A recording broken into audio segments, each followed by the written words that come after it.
मोदी सरकार के फैसले ने केजरीवाल का सारा खेल खराब कर दिया है।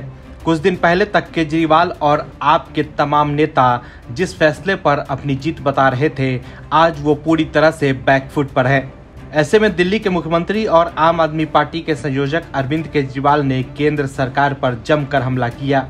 उन्होंने दिल्ली के अधिकारियों और कर्मचारियों के ट्रांसफर और पोस्टिंग को लेकर सुप्रीम कोर्ट के आदेश के बाद केंद्र सरकार की ओर से अध्यादेश लाए जाने पर मोदी सरकार को निशाना बनाया। उन्होंने कहा कि केंद्र ने अध्यादेश लाकर सुप्रीम कोर्ट को खुली चुनौती दी है।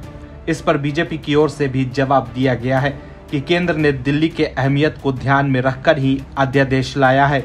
चाहे तो सोमवार को सुप्रीम कोर्ट जाएं और साबित कर दें कि ये अध्यादेश असंवैधानिक है। सुप्रीम कोर्ट को सीधे सीधे चुनौती दी। इस दौरान अरविंद केजरीवाल ने कहा कि सुप्रीम कोर्ट छुट्टियों के लिए बंद हुआ तो केंद्र सरकार ने अध्यादेश लाकर फैसला पलट दिया। एक हफ्ते पहले ही सुप्रीम कोर्ट ने ट्रांसफर और पोस्टिंग का हक दिल्ली सरकार को दिया था। जिस दिन आदेश आया था उसी दिन इन लोगों ने सोच लिया कि अध्यादेश लाकर इसे पलटना है। उन्होंने कहा कि 1 जुलाई को कोर्ट खुलेगा तो सवाल ये है कि क्या ये अध्यादेश 1.5 महीने तक के लिए लाया गया है। दूसरी तरफ रिव्यू पिटीशन जजमेंट के खिलाफ दायर की गई तो ये अध्यादेश लाया ही क्यों गया है। ये केंद्र सरकार सीधे सीधे सुप्रीम कोर्ट को चुनौती कर रही है और उनकी ताकत को चैलेंज किया जा रहा है। अरविंद केजरीवाल ने कहा कि जैसे ही सुप्रीम कोर्ट की छुट्टी हुई उसके कुछ घंटों के बाद अध्यादेश लाकर कोर्ट के जजमेंट को पलट दिया गया। कोर्ट का आदेश था कि अधिकारियों पर कंट्रोल चुनी हुई सरकार का होगा। कोर्ट ने यहाँ तक कहा था कि अगर अधिकारी को पता हो कि सरकार उसका कुछ नहीं कर सकती है तो वो बात क्यों मानेगा। उन्होंने कहा कि जिस दिन आदेश आया था उसके अगले ही दिन उन्होंने सोच लिया था कि आदेश को पलटना है। पहले ही दिन सर्विस सेक्रेटरी गायब हो गया। 3 दिन बाद वो आया तो सीएस गायब हो गए।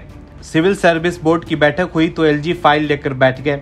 इन सब ने 8 दिन लगाए क्योंकि कोर्ट बंद करने का इंतजार कर रहे थे। आम आदमी पार्टी के संयोजक अरविंद केजरीवाल ने कहा कि सीधे सीधे केंद्र सरकार सुप्रीम कोर्ट को चुनौती दे रही है कि चाहे जो मर्जी ऑर्डर करो, हम अध्यादेश लाकर खत्म कर देंगे।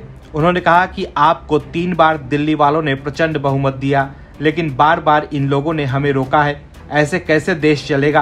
पहले 2015 में नोटिफिकेशन लेकर आए, फिर संविधान में संशोधन किया, फिर झूठे केस में हमारे मंत्रियों को फंसाया।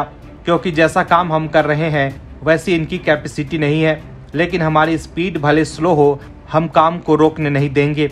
उन्होंने कहा कि विपक्षी दलों से अपील है कि राज्यसभा में इसका विरोध करें। इसके अलावा केजरीवाल ने कहा कि मैं खुद सभी विपक्षी नेताओं से इसको लेकर बात करूंगा। ऐसा कानून नहीं आ सकता जो लोकतंत्र को खत्म कर दे। ऐसा कोई कानून नहीं आ सकता है जिससे संविधान के बेसिक स्ट्रक्चर पर हमला हो। ये अब सुप्रीम कोर्ट और केंद्र सरकार के बीच की लड़ाई का मामला है। मैं दिल्ली के एक घर में जाऊंगा इसे लेकर। वहीं अरविंद केजरीवाल के आरोपों पर बीजेपी ने कड़ा जवाब दिया है। पार्टी प्रवक्ता गौरव भाटिया ने कहा कि केंद्र ने दिल्ली की अहमियत को ध्यान में रखकर ही अध्यादेश लाया है। अरविंद केजरीवाल कट्टर बेईमान है। दिल्ली एक यूनियन टेरिटरी है, ना कि केजरीवाल टेरिटरी। चाहे तो सोमवार को सुप्रीम कोर्ट जाएं और साबित कर दें कि ये अध्यादेश असंवैधानिक है। तो देखा आपने कैसे केजरीवाल के आरोपों पर बीजेपी ने तगड़ा पलटवार किया है। Bureau report OMH news. और भी वीडियोस देखने के लिए चैनल को सब्सक्राइब करें और बेल आइकन को दबाएं।